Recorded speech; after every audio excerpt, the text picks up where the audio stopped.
Alors, bonsoir à toi, j'espère que tu vas super bien. C'est ton boy Fabio Le Saint de retour pour une nouvelle vidéo. Cette vidéo sera en anglais parce que notre invitée est américaine, mais on va essayer au fait de parler doucement. Et si vous avez des questions à tout moment, n'hésitez pas à poser des questions. Et comme je l'ai dit, cette vidéo est plus destinée aux personnes qui sont déjà aux États-Unis, aux personnes qui sont déjà aux États-Unis qui veulent acheter une maison. Comme ça, c'est une vidéo éducation et on va discuter avec notre invité. Et je tiens à dire merci à monsieur Comlan Ebouré, puisque c'est lui qui m'a référé cette personne. Et sincèrement, si vous avez des questions, si vous voulez acheter une maison aux États-Unis, vous devez regarder cette vidéo, car cette vidéo vous permettra d'avoir les bonnes informations et qu'est-ce qu'il faut faire, qu'est-ce qu'il faut éviter pour ne pas avoir de gros problèmes plus tard. Donc, sans plus tarder, laisse un pouce bleu, laisse un commentaire, abonne-toi à la chaîne Fabio Le Saint. And now I will introduce my guest.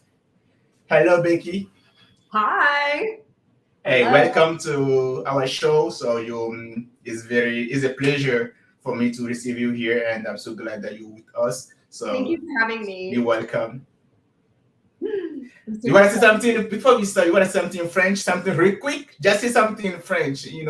For bonjour, hello. Bonjour, I don't know. madame et monsieur. Okay.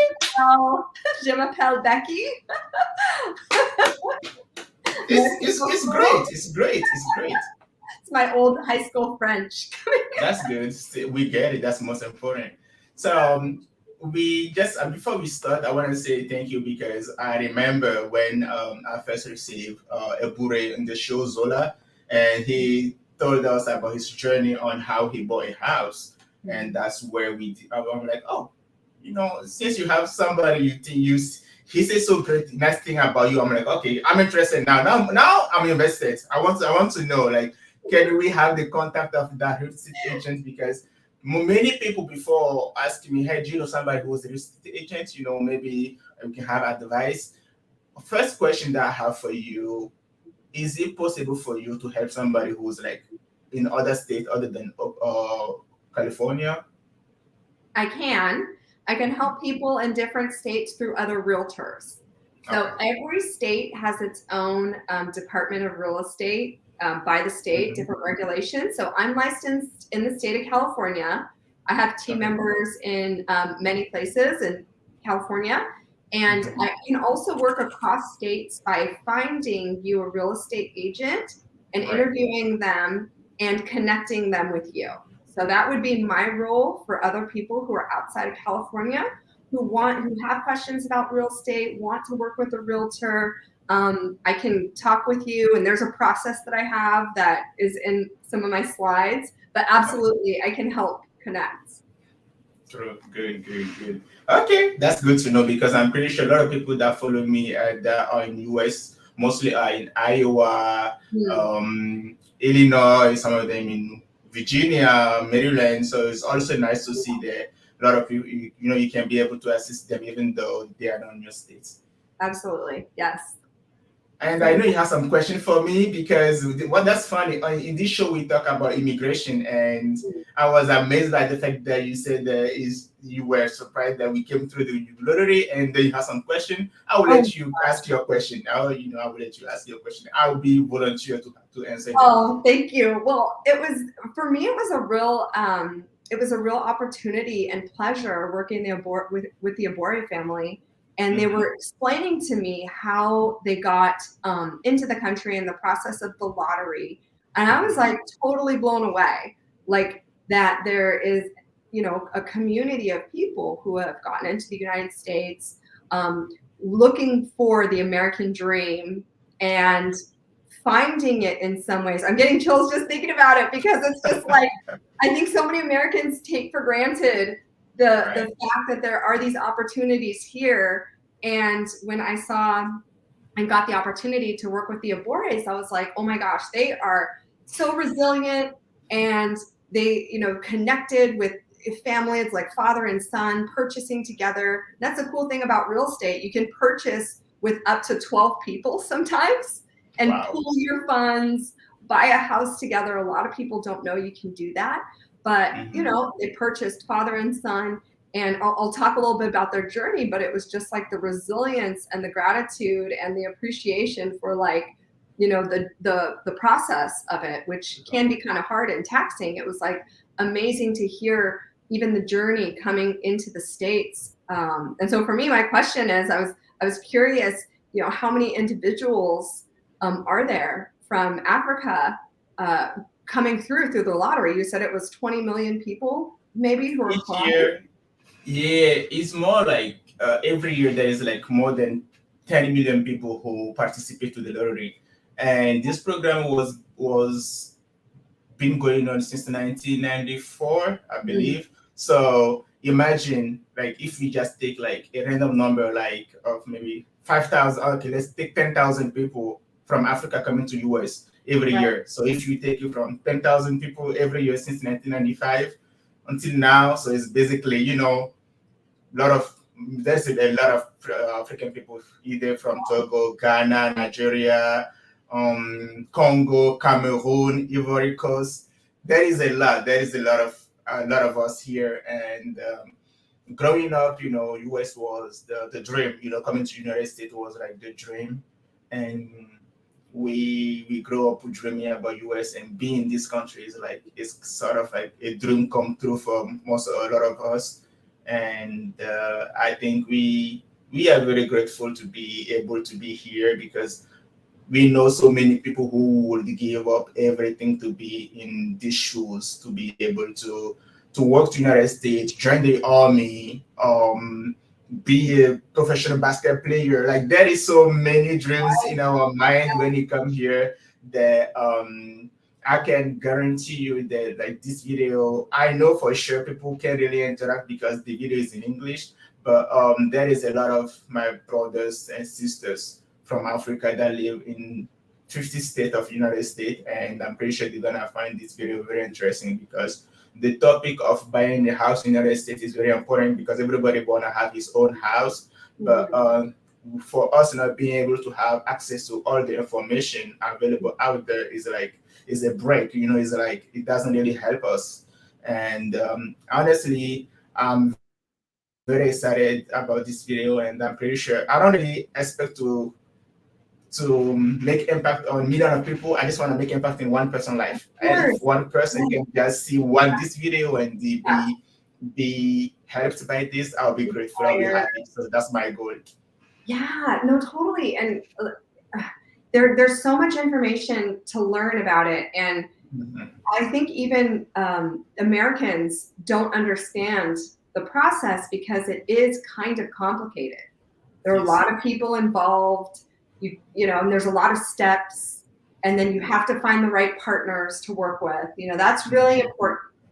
Finding the right people that you trust, that have a good track record of helping people and have the heart, right? Those people will be the ones to attract the other good partners, because it's not just the real estate agent and the client, but it's the real estate agent, the client, the lender, you know, the bank or whoever it is that you're partnering with. That's already like 3 people. And then you have the escrow person, and then the title person, and then there's the transaction coordinator, and then there's the inspector and the termite, and there's all of these individuals that are involved in the transaction. And when you think about it like that, oh my gosh, so much can go wrong. There's so much that can go wrong, and people get nervous about it, and then they stop and they won't do it. But you have to rely on your partners. You have to go through the process and the steps. And like, you know, the Abores, the family that I was working with, and many other families that I've worked with, the key is resilience. It's to continue to move forward, to not give up when you have the obstacles, because there's 100 obstacles at least into moving forward. But what I love about your story and a lot of people in your community, you've already gone through so many obstacles to get here. Like, you know, and I know you and I were laughing backstage, like, you're like, this is, I don't know why this is, you know, different for you, and you're amazed by it. He's like, this is normal for us, which, yeah, this is normal for you. But for me, this purchasing a home and going through the process of taking those steps, you have to be resilient and you can't give up. There's so many times people want to give up because you will be faced with failure. What seems like failure, you know? But you have to have that positivity. And for me, I'm almost like a coach. I feel like I'm a coach with my clients. I keep them motivated. I keep them positive. You know, we keep looking. We don't give up. Maybe we take breaks, you know? It's a marathon, right? It's not a race. It's a marathon, and you have to have the stamina and, you know, to keep going until you close. So, you know, in a nutshell, that's really all you have to know about homeownership. There is a way to make it happen. All of these other things that I'm going to explain, the first-time home buyer basics, like I have a whole a first-time home buyer booklet that if anybody wants to email me and ask for this booklet, I think it's like 14 pages, and it gives you all the steps, and I'll go through it a little bit in this podcast so you guys can see it. There's a lot of information. I compiled this booklet for my first-time home buyers because I wanted to provide a little bit of a process of what goes on and some of the questions asked, some of the terminology, and it feels like it's a lot, but all it is, you just take one step in a direction, just like you do in life, just like you do to achieve your goals to get here. It's like one step and then another step and then another step. One thing at a time. So anyway, that you know, your experience is always going to amaze me. And for me, those are the kinds of clients that I love working with because, you know, you will continue to move forward, like fight the obstacles because they're there. Everyone's going to tell you you can't do it, you know, they're going to find reasons why, but you just have to, so you just have to keep going. Okay. And that will just let you, I know you have like a presentation to make, so I will let you go ahead and make a presentation, and then we're gonna ask questions when you'll be done, and we'll take notes in the meantime as well. Yeah, sure. All right. So okay. I give you the floor. Thank you. So I created this little presentation for you guys just to share a little high level basics on what is, you know, what are the first time home buyer things that you should know, essentially. So these are the things that I'm going to cover. We have a little bit about like my team, the value for our clients, what is the problem that is out there and the solution right now in home ownership.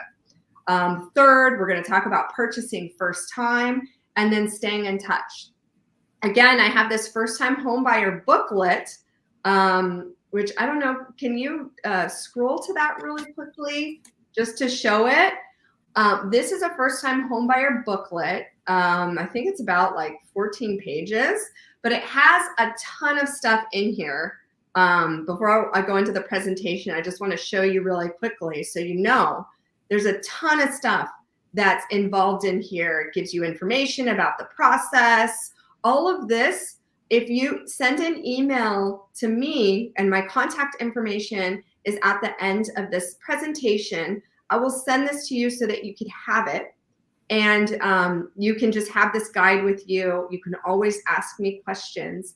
But again, like I said, there's just a lot of information, and I didn't want to overwhelm this presentation with a lot of that. So this handbook is going to be available for you guys to reach out to me. So yeah, and I can go back to the presentation now. So don't worry about, you know, knowing everything. This is me. My name's Becky, and I'm a realtor. I do speak a little Spanish. As you can see, I speak very bad French. I just speak a little Spanish. Mi nombre es Fabricio González. Gonzalez? No, it's just a joke, but hey. So like I was saying, I was like, if I drink a little bit, then my Spanish and French will get better, at least in my own mind. So okay, hey, that's the way good to go. So a little bit about me. Why am I passionate about homeownership? I'm fourth generation Californian on my mom's side. We came from Mexico on my mom's side. I'm first generation Californian on my dad's side. I'm Dutch Indonesian. And home ownership for my family was such a big deal in establishing our place here in the States when they came. This little house here is my family home, my grandparents' home, my great-grandparents' home. It's still in the family, but it was their dream to have a place for our family when they came here. I think they paid $20,000 for it. You know, it's now worth over $1 million, but everybody in our family has lived here in this place. I've lived there multiple times. My mom, when she was going through a divorce, like, you know, other family members. This has been a stability point in my family, and it was something that was needed always. And so when you think about home ownership and you think about developing that safety and sustainability for your family, this is the image that comes to mind. My family's home in Alhambra, California, that's been in the family forever. Now my cousin lives there. So to have a place that your family and multiple members of your family will have, this to me is what real estate is about for me. Finding that place so that your whole family can benefit from that for years to come. So that's part of the reason I'm super passionate about that. So a little bit about the team we have. So this is our current team right now. I'm the team lead. Our team is through a brokerage called EXP. It's a global brokerage, which is why I have access to agents all over in different states, all over the world. I make connections with these agents. So if anybody has questions and wants to connect with a realtor in their state, you would come to me, we would chat about your situation and what your needs are. I would find a real estate agent for you that matches your needs, and I would make an introduction. And I could still potentially be in the conversation with you, continue to help, you know, whatever. But just know that me and my team are a resource for other agents that are in other places all over the world. Adrian is an agent that works with me along with Jabez as my husband. And we're growing our team in California. Adrian runs the west side of California, or west side of Southern California, and I run the east side of California, of Southern California. So we're a small team right now, but we are steadily growing. But the way that our model for us, it comes from community service. And it's giving back to community. That's how we continue to build our business, doing stuff like this, hosting yard sales for homeowners. That's how we meet people, and we always want to be in service of other people. I recommend when you guys are looking for real estate agents to find out how they give back to the community, because that's going to help you understand who their other partners are. You know, so that's one thing. So what makes us different? Again, we have this, you know, we take a human approach to the buying process. Home ownership is a path forward. We talked about the importance of safety and security in the community. And again, email me if you'd like this first time home buyer handbook. This is going to give you lots of information that will, you know, pique more questions, I'm sure, but we'll continue to talk through those and connect you in the right place. So what is the problem and the solution that we're addressing here? So many of you are probably renting, or you might be, you know, maybe living with family members here, you know, temporarily. Rents right now are off the chain expensive. So they've increased by double-digit numbers from 2021 through 2022. I don't have the 2023 numbers, but that is consistent. Double-digit increases in rents are something that's happening year over year right now. Housing is just getting crazy expensive right now.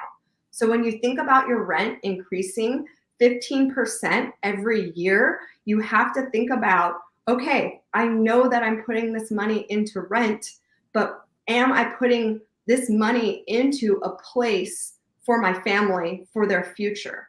That's how we have to start shifting our mentality in how can we put that money that we're spending in rent and move it towards a mortgage for our family, for the future. Just like my grandparents, my great-grandparents did for our family. That was a hard decision to pay $20,000, you know, back then. But look at what it yielded, a place for all of us to have and a lot of equity. So this is a problem right now that a lot of you are probably experiencing, this squeeze in rents right now. The solution is in home ownership, because you look at the rates, and I've included the rates at a high level here. You're borrowing money, and that's basically what a mortgage is. You're borrowing money from the bank at a cost. And the cost of borrowing that money today is, for a conventional, 7%. And for an FHA, which has income requirements on it, it's 6.625%. For a VA, it's about the same. And some of you who are in the military, the veterans, you get an amazing loan product, which some of you might know. You have these VA loans. It's 0% down, which is awesome. There's a couple of different lenders that do these kinds of programs, but it's an amazing program that allows you to get into the home for no money really out of your pocket, except maybe some closing costs. And then there's the jumbo, which is the larger loans. So, think in California, the jumbo is usually like around $800,000 of what you're borrowing. A lot of first-time home buyers likely won't be buying in those categories, but I included it here just to kind of give you an idea of just the general loan products that are available. So when you look at the problem here, in rents are increasing 14% per year, and you're looking at a mortgage, if you were to borrow money, you're only paying 7%, on that money, or 6%. It's like half. It's almost half. Yes. So that right here is where we have to start thinking about, where does our money work best for us? We all need a place to live. We have to have a place to live. And are we going to go through the process to get into a home so that we can take advantage of borrowing money at 7% versus paying an additional 14% for nothing?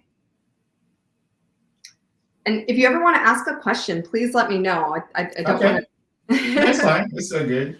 Okay, cool. So we'll move forward. Purchasing first time. So we've talked a lot about the Abores. That's my boy right there. That's so cool. Wow, that's a beautiful house. I love it. Beautiful house. Wow.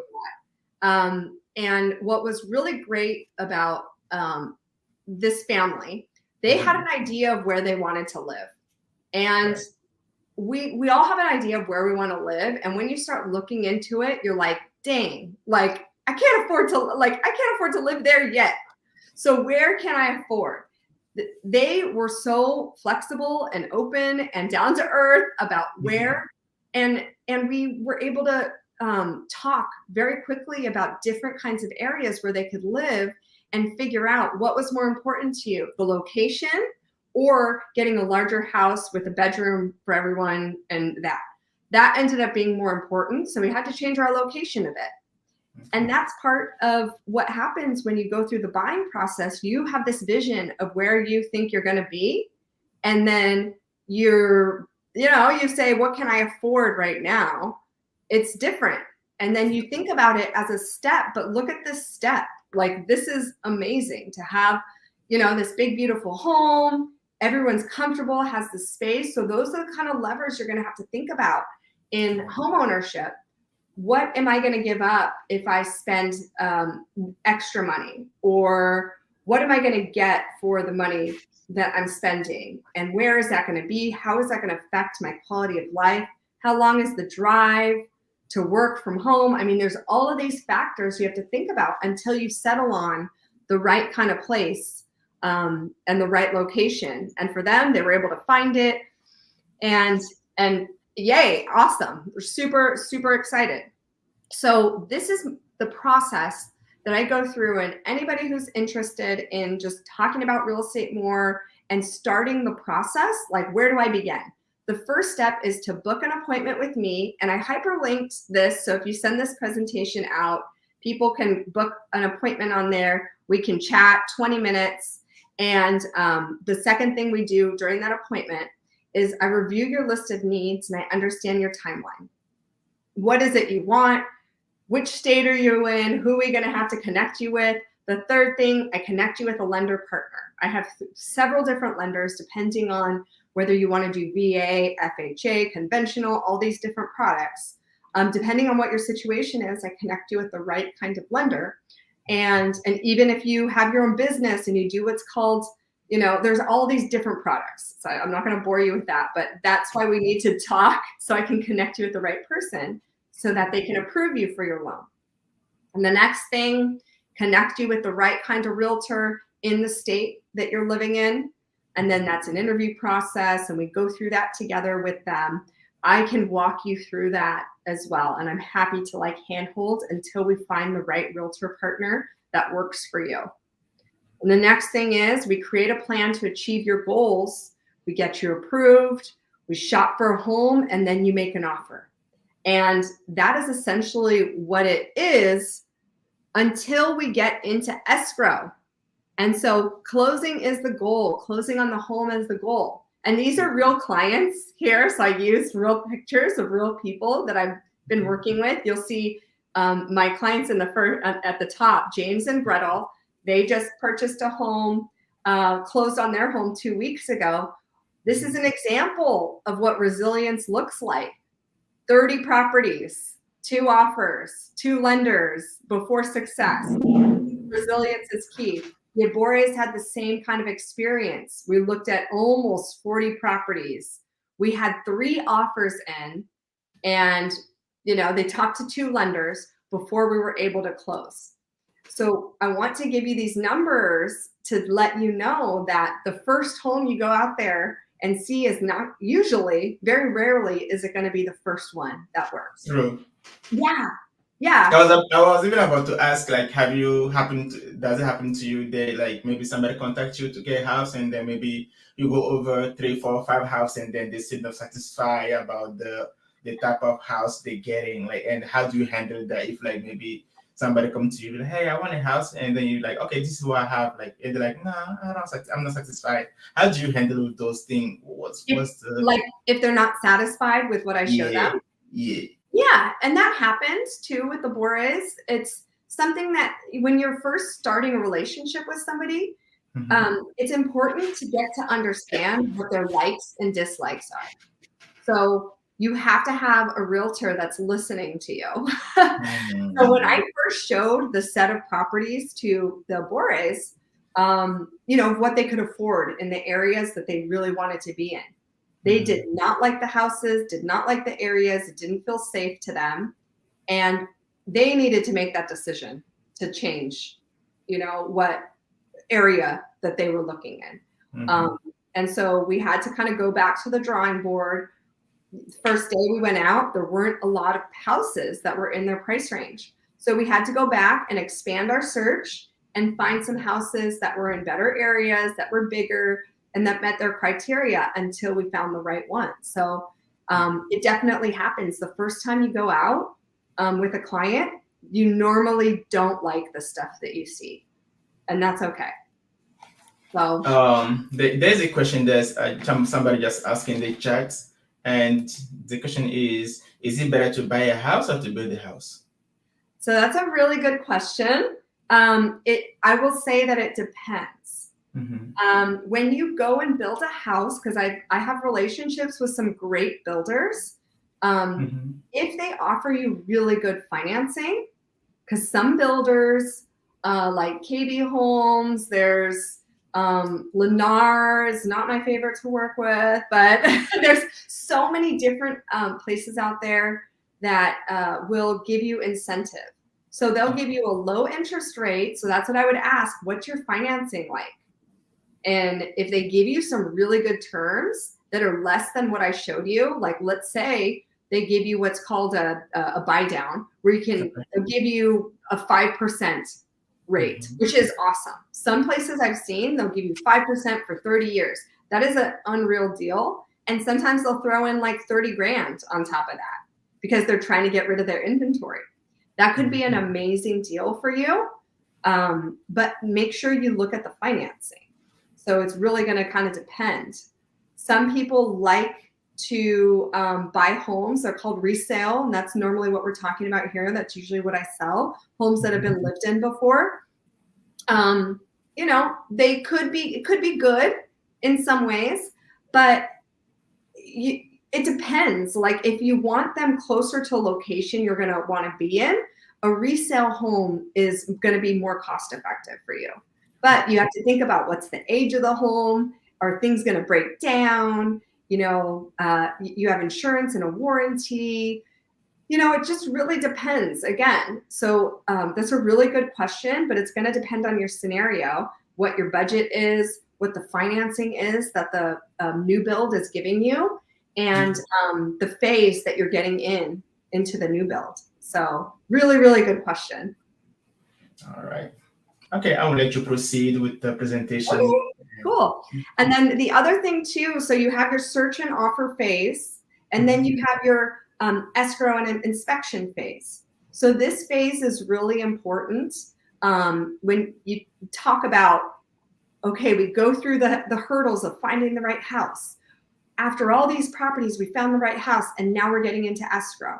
There's a due diligence period where you're looking at the home. You're doing inspections. You're making sure the home appraises for what you purchased it for, and you make sure that you get the loan. Those are the three most important hurdles that you have once you get into escrow. And that's really all you have to know at this point about escrow, because those are essentially your outs.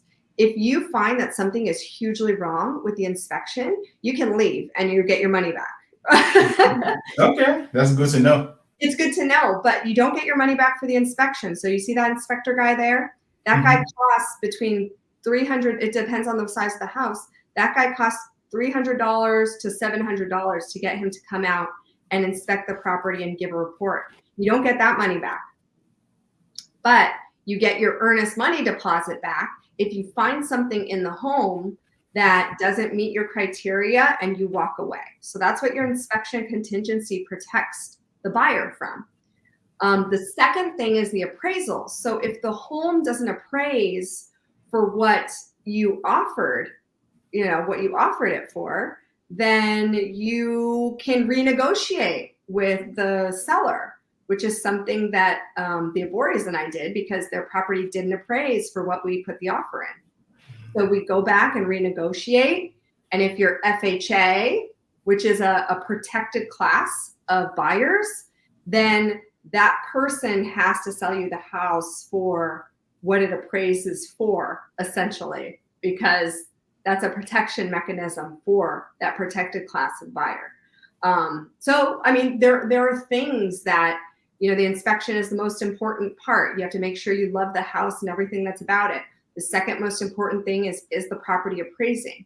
And if it doesn't appraise, are we going to cover the gap? Meaning the family that's purchasing it, are you going to cover the portion that the bank is not going to appraise it for? That's a personal decision, and you have to have the money to do that. If you can't, then you're like, nope, done, we're out. But if you're FHA, then you're like, oh no, you have to sell it to me, so let's keep going. Okay. And then the last thing is the loan. So stamina is key here. Okay. And then I hyperlinked this, so I don't know if some of you saw this video. I did saw the video, and that's when I'm like, yeah, you need to put me in contact with that real estate agent, because I just like the way it was, like, you were like, you know, it was a good feeling, you know, it was a good vibe, and that's good, you know, that's something good to know as well, because whenever you're buying a house, you want to feel like the person is considerate of your, you know, of your situation and understanding your needs. And I think that was like a mix of all those things, and it was very nice. I watched the video, it was so cool. Awesome. Well, this is, I mean, some of you have seen this before. I'm glad that you saw it. Thank you. I'm glad you appreciated this. Nice. If you guys get these slides, this video is hyperlinked in here. It's on my YouTube channel, where I usually interview some of my buyers, sellers, and this was a great story. I loved it. But I already kind of told you, they saw over 20 houses, made 3 offers, and then finally closed on their dream. So, you know, this is a lot of work that is put into, and it takes stamina. It takes resilience. This is how the climate is right now for buyers, because there's not a lot of inventory. So when you think about it, trying to find 20 houses that fit the criteria of this family was really hard to do. So we had to expand our search a lot in order to find these many houses to look at.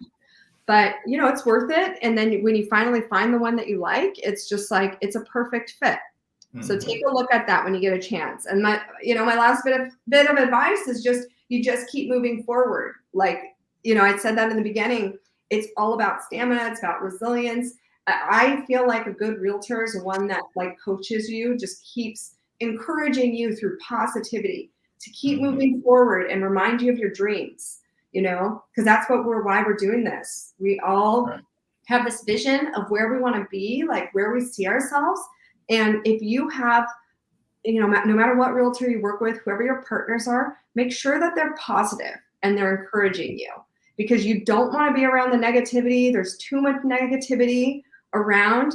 And so if somebody that's your red flag. So for me, the way that I work with my clients, it's like, you've got to keep pushing. You've got to keep moving forward, but you also have to know when it's time for people to take a break, you know, and like, me too. Yeah. And then, you know, finally, I just left this here where it's stay in touch. This is information, just my website, BeckySellsRealEstate.com. You can book an appointment with me. You can request the first time home buyer booklet. You can call or text me. Here's my email. And I also included hyperlinks to my Instagram account. I'm a yogi, so I love to practice yoga. I love plants, so I call myself Agent Yogi Plants, which is like super cheesy, but I love it. That's my Instagram persona, and I have my YouTube channel too. So, I mean, that's really it. I wanted to provide just like kind of a high level presentation of some of the steps. You guys will have the home buyer packet, and I'm happy to answer any questions that you might have or any of your listeners might have. All right. First and first, thank you for the presentation. I'm pretty sure. I like the fact that you kept it short. You know, it was like, it wasn't too much. It was like all the information combined, and it's not gonna be overwhelming for somebody trying to follow those steps. Okay. And yeah, thank you. And I've been having some question when somebody was asking to buy an apartment. Do you? I guess he meant home. To buy a house or whatever. Do you have to be a citizen first? You don't. So there is, you do have to be a taxpayer with an ITIN. Okay. So you don't necessarily have to have a social security, but you do have to have an ITIN. And there are lenders that will do ITIN loans for buyers. And you can also have multiple people on those loans as well. So it is possible, but you just need to make sure you have to have the ITIN. And there's a process for applying for that. Okay. Good. There is another question. I would like to know, for someone who's stuck in the army, is it better to buy a house or rent an apartment? That's a good question. I think it depends on how long you plan to stay stationed. I don't know if there's any way of knowing the length of time that you... Usually in the army, at least, you know, you have to spend at least 2 years in the duty station that you're in. And if you like that place, you can request to be stabilized, like stabilization. But at least 2 years at the duty station for sure. Okay. So probably if you're in the beginning of your 2 years, it could be worth it to see if that might be something to look into. If you want to buy a house at that time, maybe you decide that is something that you want to do, and it makes financial sense for you. If you have like a large family that you want to make sure has a comfortable, stable place, that could be an option for you. Depends on the affordability of the area. Again, it's an option. It's going to be dependent on what your needs are and how long you're going to be there, what your family needs are. But it's entirely an option for you. Okay. This is like a personal question that been wondering, you know. I want to know what are the big steps? I know you already mentioned about it. I just want to make it easy, but what are the big steps to expect when you're trying to buy a house from the time you go? Imagine me being in the army, I go talk to VA loan and get like a rate. what are those steps I know I need to face in order to get a house? And the second question, which is gonna be next, how much money do I need to put on the side before starting the process of buying a house? Okay, so really good questions. I was gonna kind of pull up, and there's some of this in the book that I'm gonna provide to people, but some of the major steps, I was looking real quick to see if it was available, but major steps is you have to get pre-approved. That is number one. And, you know, they're making an appointment. So there's a process when you guys get the presentation back. I don't know if I can go back to it, if it helps with the slide, but if you, you start by creating an appointment. I don't know if I can pull this up, but you start by creating an appointment with me. We assess your needs. We have to connect you with a lender or real estate agent, depending on the state you're in. And then, oh, perfect. And then you get approved. So connecting you with the lender is really important. They're going to help you understand, first of all, how much money is in the bank, like what's your FICO score. There's this thing called a FICO score, which is also in the booklet that I talk about. It is your credit rating. In order to get a house, in order to get approved for a loan, you have to have a minimum FICO score depending on the product you're in. So if your credit rating is like, you know, under 500, it's harder to be. That was my question. I was about to ask. How does the credit score matter? Because I usually hear that you need to have at least 640 and plus to be able to be qualified to a good. Yes, you do have to have, so 580 is kind of where the cutoff is in some ways. I have a client right now who's at 540. Only 40 points will allow you to move up, you know? And so that takes a little work. So if you don't have credit yet, there are ways to start establishing your credit. If you don't pay rent right now, let's say you're living with a family member, they can help you establish credit by filling out this form and writing a letter to the lender saying that you've been in the property for a while, and maybe you pay rents like somehow, and they can vouch for you in a letter saying that you are a tenant. So there are ways kind of around it to help you build your credit. There are also mechanisms for you to, work with somebody else who has established credit, who has like a bank card, let's say, a credit card for a long time. So length of your account history with a credit company. Let's say I have a 17-year account with one bank.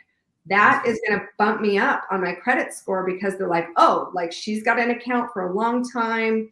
You know, if I didn't have that, if I only had a 2-year credit history, then I would have to probably ask my mom or something who has more established credit, say, hey, can I be on your card so I can like help establish my credit? And that's something that the lenders will help talk you through, which is why it's so important to talk to a lender first, because they're going to give you a little consultation and guidance on what you need to do to repair your credit, to establish credit, to build your credit, because the credit piece is going to be really important for you to move to the next phase of the application process for the loan. That's a good question. And then you asked another question too about how much money do you need to save approximately to get into a home. I'm very conservative on this.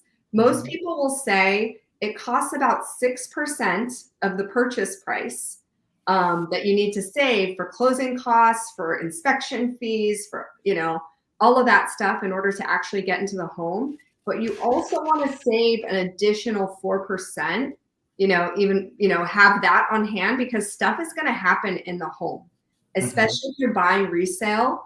Like, of course you have insurance and you have home warranties and stuff that will help cover leaks and stuff that happens in your home, which is normal. But you want to have some money on hand. So I always say 10% is a really good number to just have on hand. And if you're buying with multiple people, like pull your resources together. See if you can, collect that savings and have it ready to deploy. Avoid things as much as you can, buying a car, like anything big expenses. Try to not buy a new car, try not to lease a car, if you can get away with something that is passable. I drive a 2006 Toyota Corolla that I've had forever, and it's the crank windows and a CD player, and everyone laughs at me because they're like, you're a real estate agent, you should be like balling and have like these fancy cars. I'm like, doesn't work like that. I'm like, I want to save my money and keep my money, so I'm gonna drive this car until it dies. So, I'm pretty much like that too. Like, I think my car is like 2007 Toyota Camry. That car never give me a reason to give up on her. I'm like, why am I keeping until like it feels working? So yeah, okay, let's go. It's working. I mean, no payments. I don't have to pay anything on that car. And right. Yeah, I mean, it's crank windows. It's not the fanciest thing, but it gets me to where I need to go. And I don't have that's the most important thing. Exactly. So and this is part of buying, right? And saving. Right. Like, we have to start readjusting our expectations, because if this is truly going to be a goal of yours to purchase a home, everything else has to kind of be secondary. Like all the extra luxuries of life that we think about, like buying coffee, or buying things that maybe new shoes, or purses, all of these things that have like a status symbol associated with it. We have to just kind of let them go for a couple years. And that new bag that we want, nope, $100, not going to do it. I'm going to put it in my savings. It's going to go toward my 10%, my fund, right? So, it's just a mindset shift that happens even before you start the process of looking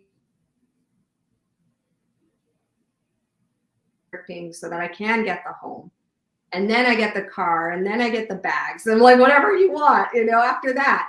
But saving for the big purchases is what's important. Okay, thank you for the answer. I have another question.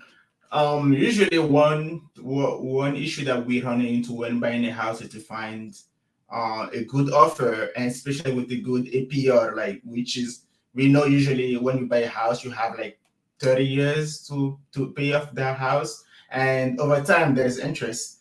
And what is the best APR rate you think will be okay for a person trying to buy a house to be, be like, hey, to be looking for, instead of which one do you think is fair and okay APR for a new buyer when she or he getting a new house?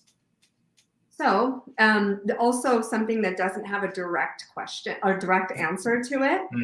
What I always recommend my buyers do is talk to 3 different lenders. You have to price lenders, because it's like doing any kind of shopping. You have to go to 3 people. Yes, you go through the process of getting your credit checked and all that stuff with them, but they're going to give you sometimes 3 different responses on the rate and the costs. So you have to, as much as you can, shop your lenders, and let them know you're shopping too, because if they know, they'll try to compete for your business. And I know lenders who have given clients the exact same rates sometimes, because they're trying to get, everyone buys their money from the same place, like the Fed. Everyone gets their money from the same place. So what matters is, what's the loan product you're in? If you're in an FHA, VA, conventional, or whatever, you're going to get different rates, because there's different risk profiles for each of those products. If you're in a VA loan, a lot of people are like, that's the best one, 0% down, no down payment. For FHA, it's a minimum of 3.5% down that you have to put down. Conventional, there's some conventional that have 5% down, 10%, 20%. The more money that you put down on your down payment, the better your rates are, the lower your rates will get. So again, there's a lot of levers that are being pulled, but talking to maybe 2 or 3 different lenders will help you get the best and fairest rate, to your point. Makes sense. And you mentioned FHA, and I remember being on TikTok. I have watched so many videos of people saying, "Oh, if you are a first-time new home buyer, there's FHA where you don't have like they basically help you to get a house for cheap or whatever." For me, being not being in the industry, like how can you make this easy for somebody who trying to get like go go with FHA or jumbo or maybe VA loan. Okay, VA loan if you're not in the military. Let's exclude VA loan, but FHA and jumbo, like which one would you recommend, and which one is easy to get as new first time home buyer? So it's going to depend on again what you qualify for. So it kind of works backwards. We can't necessarily choose the loan. The loan has to kind of choose us in a way, depending on our profile. So like you would be eligible for a VA. You have more loan options because you're in the military. You could probably have a VA and an FHA, potentially. It depends on what your income category is. But if you make more money, if you have more down payment, then you can have a conventional, So it's really going to be a reflection of like, how much money do you have down? What do you qualify for? A lot of my first time home buyers have FHA because of the income limits and the fact that they don't have enough down payment. They don't have more than 3% or 3.5%. So a lot of my first time home buyers who want to get into homes will go into FHA product because they don't have as much down payment to put in. So probably a lot of your listeners, a lot of people who move into first time home buyer home ownership will go the FHA route unless they have a huge, a more sizable down payment to go into conventional. Okay, makes sense. Oh, now I have this question. Recently, everybody been mentioning that buying a house in Dallas is very nice. They have like huge houses with decent prices. I know most people that follow me, they are all over in US, but mainly in Iowa, in Illinois, or in other states. I know from your experience as realtor, which state has the most affordable houses? Where can you recommend somebody to maybe to try to go to get a house for a good price, but with something good that he or she can be happy with? I would probably have to look it up. There are a lot of articles out there that have this information, current information. Obviously, California and New York are really expensive. There are places, I've had friends who have moved to Alabama, Georgia, like a lot of different places. So you'd have to do some research on it to figure out what the average sale price for homes are. And, you're going to want to look at, and I could probably share, I do have what's called a flip board where I collect a lot of news articles, and I could share that out with, a lot of your community, but I collect articles like this, but there are several different places you'd have to take a look at. Are there jobs there? What are the schools like? There's so many different factors. You can find affordable housing in a lot of different states, but you'd have to get some research and just figure out what community do you want to live in? What state do you want to live in? What are their taxes? So that's another important thing. You have to look at the property tax profile of the different state. California does have higher taxes in some ways. Washington State's a little more forgiving. I know Utah is. So there's, there's a lot of different factors to consider. So you look at what the sale price is, the average sale price in the state. Take a look at what the tax roll is, the property tax profile. You might want to also look at income tax.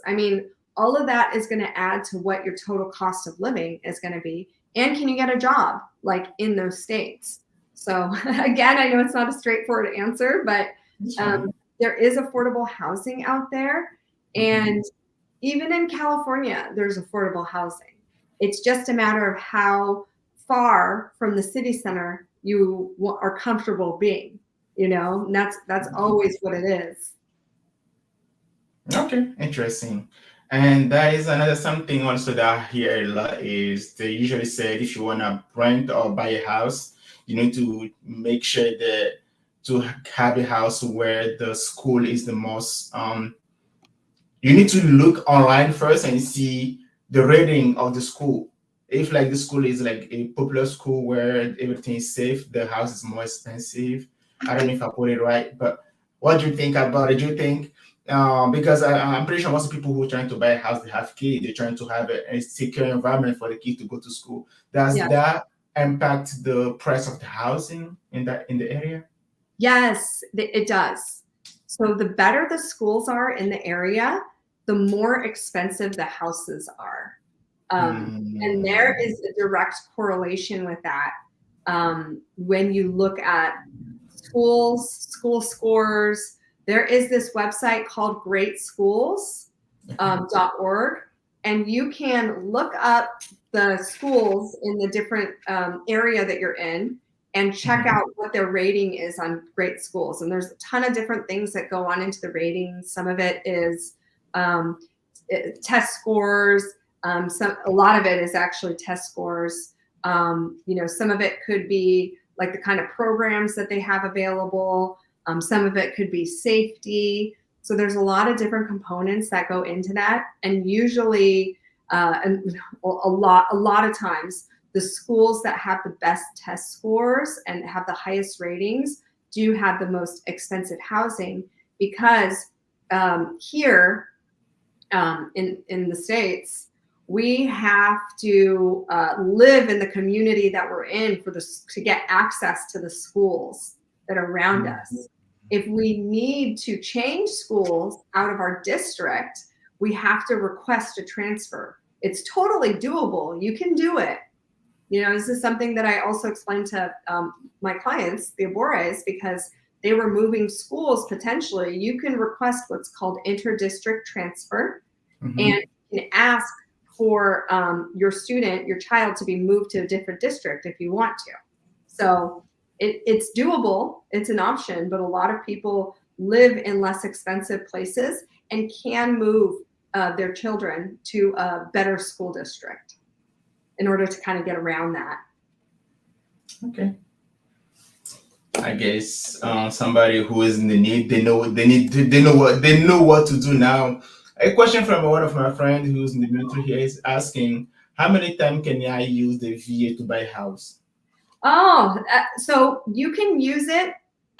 And okay, last time I did this, and I have to double check, but you can use it, I don't want to say once a year, but if you purchased a home and you haven't purchased another VA, like let's say you bought with a VA, then you sell it, you can purchase another owner-occupied home. It has to be owner-occupied. That is the key with the VA loan. You have to live in the home. It can't be a rental property.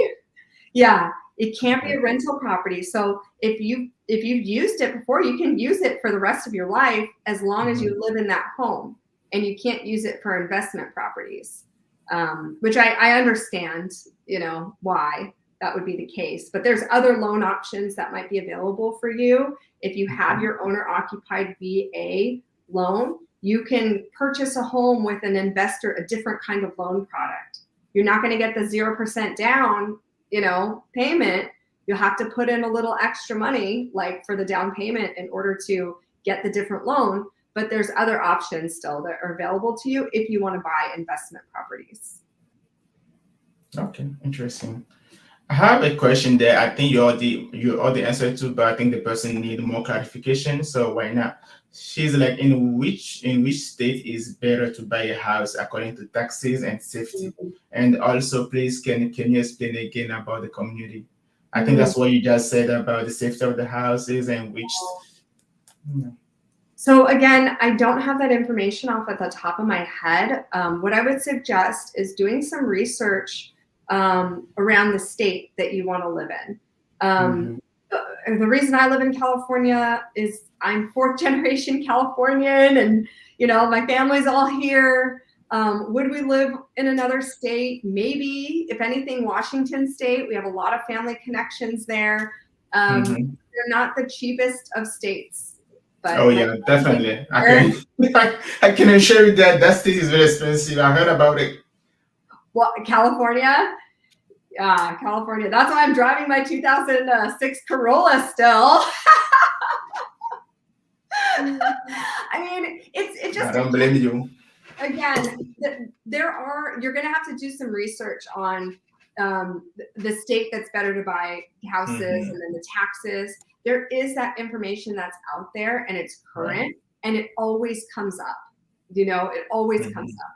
So, I can't tell you off the top of my head which are the states that are better to. And I can research it, and I can maybe send some articles if you like that I find, and I want to answer. I want to help. I want to answer these questions.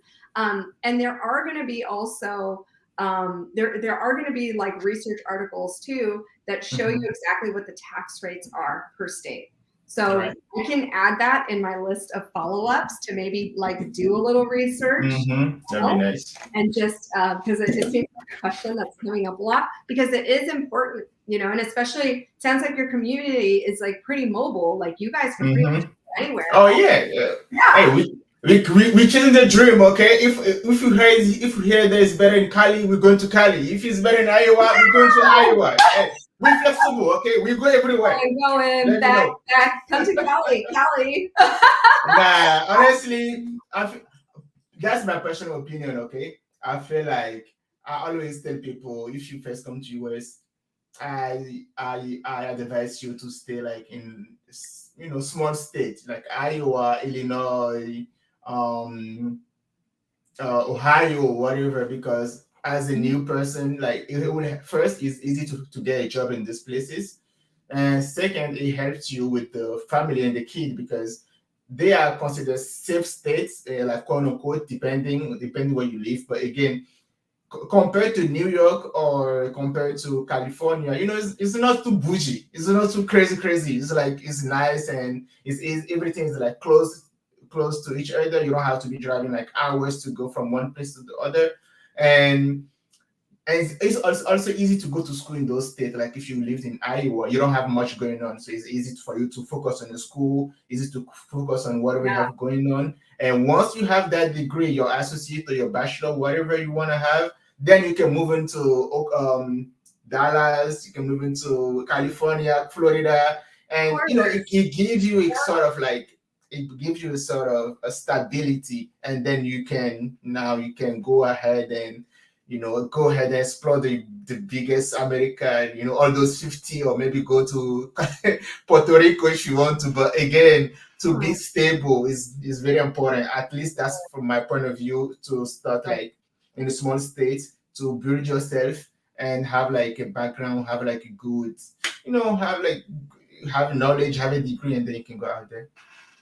Yeah, and that stability, it's I didn't really think about it in those terms. When a lot of your community members are coming out here, there are very few ties that you have to people that you know other than your community. So you can go anywhere in the US that you want to go and live and have a quality of life.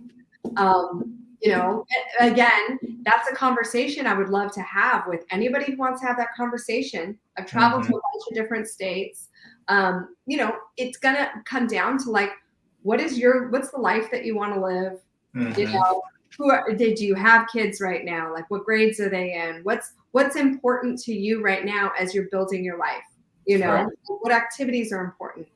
Is having a job in the place that you're in important? Can you work remotely? If you can work remotely and find a job remotely, you can go anywhere and you can do anything.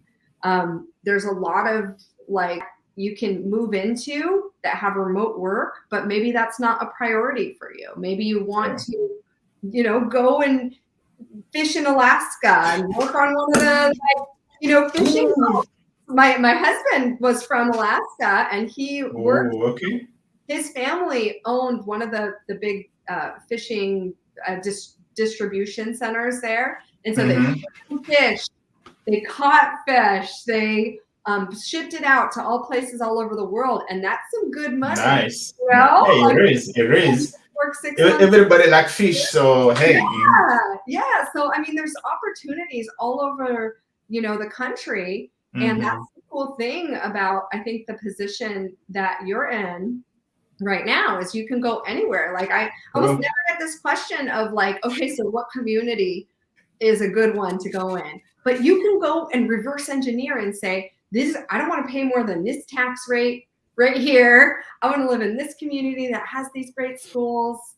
You know, I mean, Idaho is pretty cool, like great schools, like, you know, lower cost of living. I don't know what the tax rates are, but I am going to follow up with you guys on that. Sure, definitely would be nice. And to just say something, when I was in Iowa, I used to rent 2-bedroom and 2-bathroom for $750. And I'm pretty sure in California, that's something that is almost not going to happen to find 2-bedroom. 2 bedrooms? Yeah. Yeah. It's yeah, I mean, that's the thing. Like rents here are so expensive that, so to give you context, before we bought our house right now, the rent that we were paying in Carlsbad, which is in San Diego, for a 1, 2, 3-bedroom, 2-bathroom house was $3,500 a month. Three beds. 3 beds, 2 baths. 2 baths. $3,500. $3,500. Which is not. I mean, again, for me, it's too much. Okay, it's too much for me, but maybe for you, because I know one thing for sure is the cost of living is proportional to how much they pay. Because the more expensive the housing are, the more like the minimum wage is. I'm pretty sure maybe in California it might be $16, $17. Yeah. Minimum wage is a little higher, but the minimum wage won't get you. It won't get you very far, which is a problem, right? That's a conversation that we're having all the time in California. It's happening all over the states. It's like, you know, is the minimum wage going to give you the quality of life that you want? A lot of people have to have 2 jobs, like 3 jobs. Like, what's the quality there? Which is why a lot of people, you know, for lack of, you know, mincing words, a lot of people have left California in the last couple of years because of that income disparity, not finding houses, not being able to find jobs. So, but more people are coming back too and moving into California because they're realizing, okay, well, there's more job opportunities there, and hey, you can work in real estate, and I can train you how to be a real estate agent. And you can, that's a good question. Good question, by the way. How do you become a real estate agent? That's funny. I'm just curious. Is it like, do you have to go to school, or do you have to take certificates? How does it work? So it's actually pretty easy, I will say. To be a real estate agent, you do have to, again, just like your loan, you have to have an SSN or an I-10, either one of those. So I work with, I also teach university classes at a university in LA where I teach about real estate, business communications, marketing, all that. And some of my students come from parts of Asia who are not, they're not citizens yet, but some of them want to be real estate agents. And so I'm talking to them about how to go through the process. And first step, if you don't have your Social Security yet, you do have to get an I-10. So the I-10 number is going to be the things that's going to unlock opportunities for you here. Your house, you know, being a real estate agent, you know, other things too that might come up. So apply for your I-10 if you haven't already. The next thing is you take a bunch of classes. So there are, you know, several hours, I want to say 60 plus hours of online training that you have to do. It's all about, you know, going through the house. You take, you know, you go through the process of real estate and all the laws and regulations and contracts and stuff like that. It's also pretty easy because you just take the tests and the quizzes and stuff, and then you pass. And then after that, you take a state exam. Mm-hmm. And the state exam is where you're like, okay, I gotta, you know, get hooked up with this training company. And I have so many training companies I can recommend for people. Okay. You get hooked up with a training company, and you know, the cost for these training programs can be like, sometimes it's $200, you know, to do, which is, it's not terrible. But then you take the test, and that's like another $200. And then, you know, I mean, it's cost a little bit in order to do it. That's the barrier, is just some of the money involved and the time spent in doing it. But once you get to that point where you actually commit to being a real estate agent, and you're like, okay, I'm doing this, I passed my exam, you need to find the right kind of real estate partner to work with, just like you do when you're home. Find the right person that's going to give you the training, is going to give you the tools so that you can start to learn how to sell. Start to learn how to do that. It takes about 6 months to like get your feet wet, to start closing maybe your first transaction. It'll take about 6 months, you know, but you got to get yeah, it's not too bad. Yeah, and I'm happy to answer about that too. Hey, it's so easy. I think I'm about to get you your first client, hopefully. So that's a buddy of mine. Oh, nice. Can you give me your welcome number so we can talk later? Yes, and that is in the slide deck that I shared. You said this one. It's at the bottom here too. Okay. Yeah. So yeah, it's at the end here. If we go all the way to the end. Oh, I can do that. Here we go. Okay, so what website? A book appointment. So you can go on this site to book time to chat. Hopefully next week, if possible. and then that's my number and my email address. So feel free to contact me. Yeah, I mean, I'm happy to talk to anybody that has questions and just wants to chat about real estate. I have some follow-up items for you guys that I'm going to get back to you, which is researching states and the average home prices per state, along with the tax rates, the property tax rates.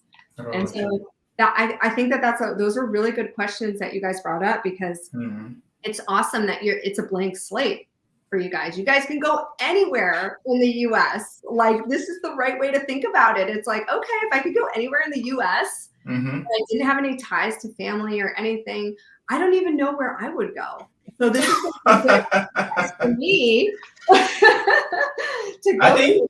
I think right now, like in the position that I am, like, I was thinking about Dallas with my wife, but at the same time, we're like, if you find like better states with, you know, with better deals, why not? Because hey, we ain't got nothing that, you know, hold us here. So yeah, it's all about opportunity. As long as you find a good place and we like there, because also, of course, we're not gonna be blind. We're looking for a place where we're gonna be comfortable, where you know there is maybe somewhat good African community where, you know, people you can connect with. And but yeah, honestly, I wouldn't mind. Oh, there's one state that I wouldn't go. Tennessee. No, actually, Mississippi. Yeah, with those law, Jim Crow law. I'm not trying to go back there. But other than that, I can go everywhere. Yeah. There's another question. He's like, for the business, what is the best option? Condominium, apartment, townhouse, or single house family? So also a good question, Sam. Give me a call. We can chat about it a little more in detail. It's gonna depend on if you're talking about wanting to rent out. Yes, for the business, yes, to rent out. So that renting out, it's just gonna depend on. And for me, my Mac is about to go out of batteries, and I'm looking around for my charger right now. So I'm like, good. I think we almost done anyway. Maybe in 5 minutes, I think it can hold enough time for us to wrap it up. Oh, let's see how much time it has left. It says 10%, so you know, we'll see how long it goes. I think it will hold up pretty good. So let's hope so. But to answer that question, you will want to look at rentability of the property. So like, what's the turnover on rents? How many properties are owner occupied versus rentals? Are there good schools in the area? Like you want to think about all of that first, and then you figure out if there is an area that has all those things. Are there single families? Are there homes? Like our apartments?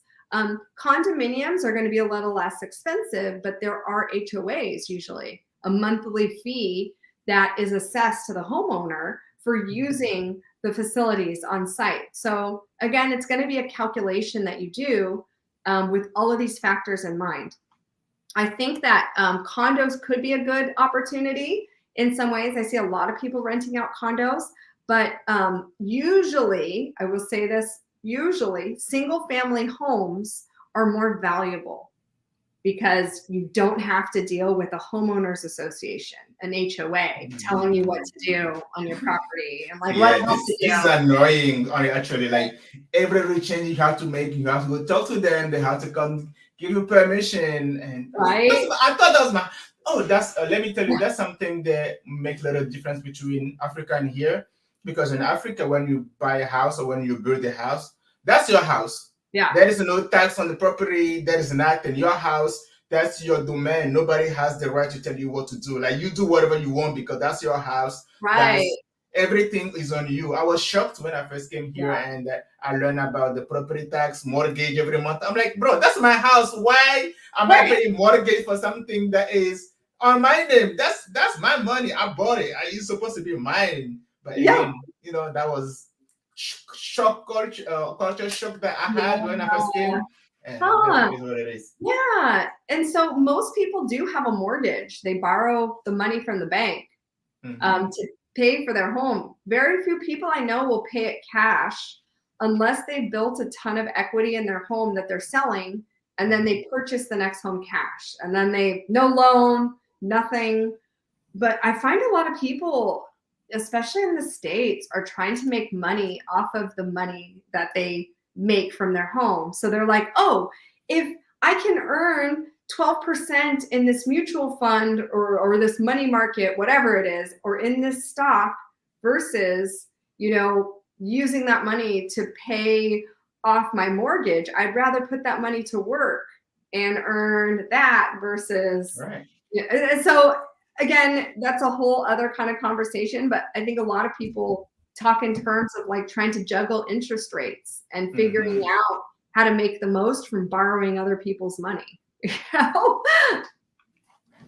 Well, thank you so much. I cannot say thank you enough because honestly, I didn't really know what to expect at the first, and I didn't really know if my followers gonna be here because since it is English, it's like they don't speak English. So, but hey, there is like 20 people in the comments. They're commenting all those things, and this is good. So honestly, I'm happy about the fact that everything went good and the presentation is short, so anybody can have access to the material.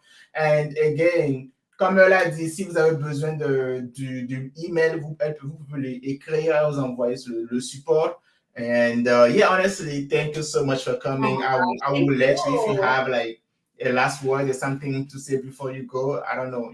I leave the floor before you for the last word. Merci beaucoup. And I hope that this can be translated into French so that it could benefit. I need to look into it. I need to look into a way of like translate or maybe have subtitle or something. I don't know how it can happen, but I will try to see if there's some I can have subtitle in French so people can follow along. Well, it was really a pleasure. It was fun talking to you too. You have such a fun personality, and it was like just hanging out with a friend, like Saturday afternoon. So, I mean, thank you for being you.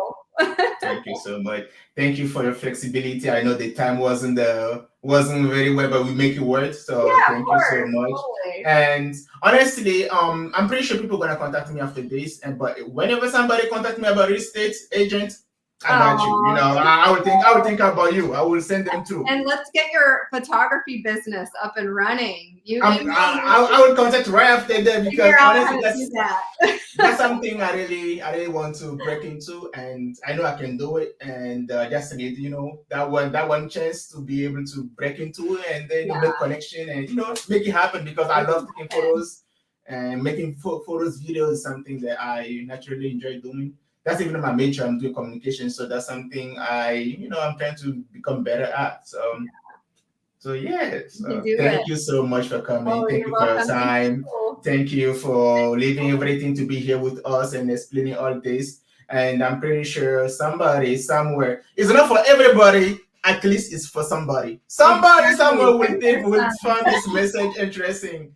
And thank you so much. And have a good afternoon. I wish you good luck in everything you do. I hope it's July, right? I wish you by the end of this year you sell 5, 6, 10, 20 houses. Close those deals, Awesome. Hey, good luck. I love it. And then if you could send me the link too, I would love to share this as well. Of course. I will do that. When we'll be done here, I will send the link of the video so you can share with your friend and Awesome.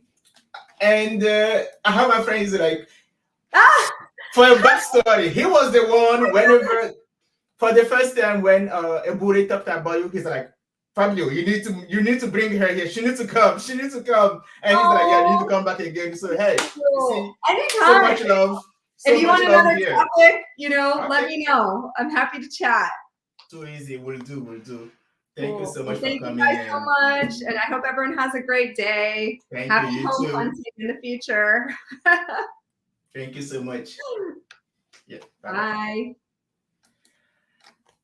En tout cas, merci à vous tous. Merci à vous qui étiez avec nous. Merci à vous qui avez suivi. Je sais que la vidéo était en anglais et que c'était pas évident, mais merci à vous qui étiez restés jusqu'à la fin. Et je suis conscient du fait que cette vidéo n'intéresse pas tout le monde, mais je suis aussi conscient du fait qu'il y a beaucoup de personnes qui sont sur place qui me suivent et pour qui ce serait important. Donc, merci à vous d'être restés malgré que c'était l'anglais haute dose. Mais c'est pourquoi vous dites d'apprendre l'anglais. Apprenez l'anglais. Comme ça, vous allez venir, vous allez voir que ces genres de conversation, c'est normal. Tu vois, ça flotte seulement, quoi. Tu vois, ça va easy. C'est un peu comme du couteau chaud dans le beurre. Tu vois, donc, merci à toi. Merci, Sam. Merci, ça fait plaisir de te voir ici. Merci également à Just Funny. Merci également à Zaklou. Merci aussi à... Qui encore? La Sian connaît. En tout cas, merci à vous tous qui êtes connectés. Demain, je serai en live avec Dieu dans nos affaires. Je serai sur sa chaîne. Je serai invité sur sa chaîne. Et dès qu'on sera en live, je pourrai partager le lien. Mais demain matin, je reçois mon gars qui va parler de son expérience sur la développerie. Mediasport 2027. Merci à toi aussi. Je ne t'ai pas oublié, d'accord? Je ne t'ai pas oublié. Donc, demain, j'ai une vidéo sur ma chaîne à 10h comme d'habitude. On parlera de développerie. De grâce, venez avec vos questions comme vous venez vous venez dans la vidéo. Comme ça, même avant de commencer, vous pouvez me poser vos questions. Comme ça, ça nous permettra de répondre. Et au même moment, si vous avez besoin d'assistance, vous avez besoin de coaching, vous avez besoin d'accompagnement pour la développerie, que ce soit pour le remplissage du TS, tout ce que vous voulez, n'hésitez pas à me contacter. Ça me ferait plaisir de vous aider. N'hésitez pas également à acheter mon petit livre. J'ai un petit livre qui est un guide pour réussir à la développerie. C'est un guide qui vous aide à tout savoir, à voir tout ce qu'il faut faire, toutes les étapes à faire depuis la sélection jusqu'à l'obtention du visa. Et j'ai mis beaucoup d'informations, beaucoup de liens actifs grâce auxquels vous pouvez avoir des informations supplémentaires.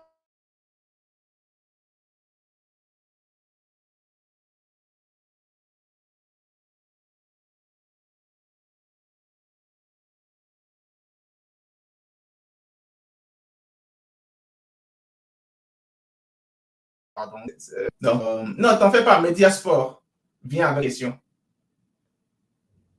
Viens avec tes questions et puis la chaîne du ref. C'est qui le ref? C'est qui? Parce que si tout est en retard. Si tout je t'ai pas vu pendant toute la vidéo. J'étais cherché, je disais un peu comme si tu étais où? Si tout même devait venir ici pour dire aux gens de parler anglais. Bon, si tout c'est pas grave, tu es en retard, on va se voir demain. En tout cas, merci à tous. Bonne soirée. Fabio le Saint-Homme, tu sais, un pouce bleu, un commentaire. Flex.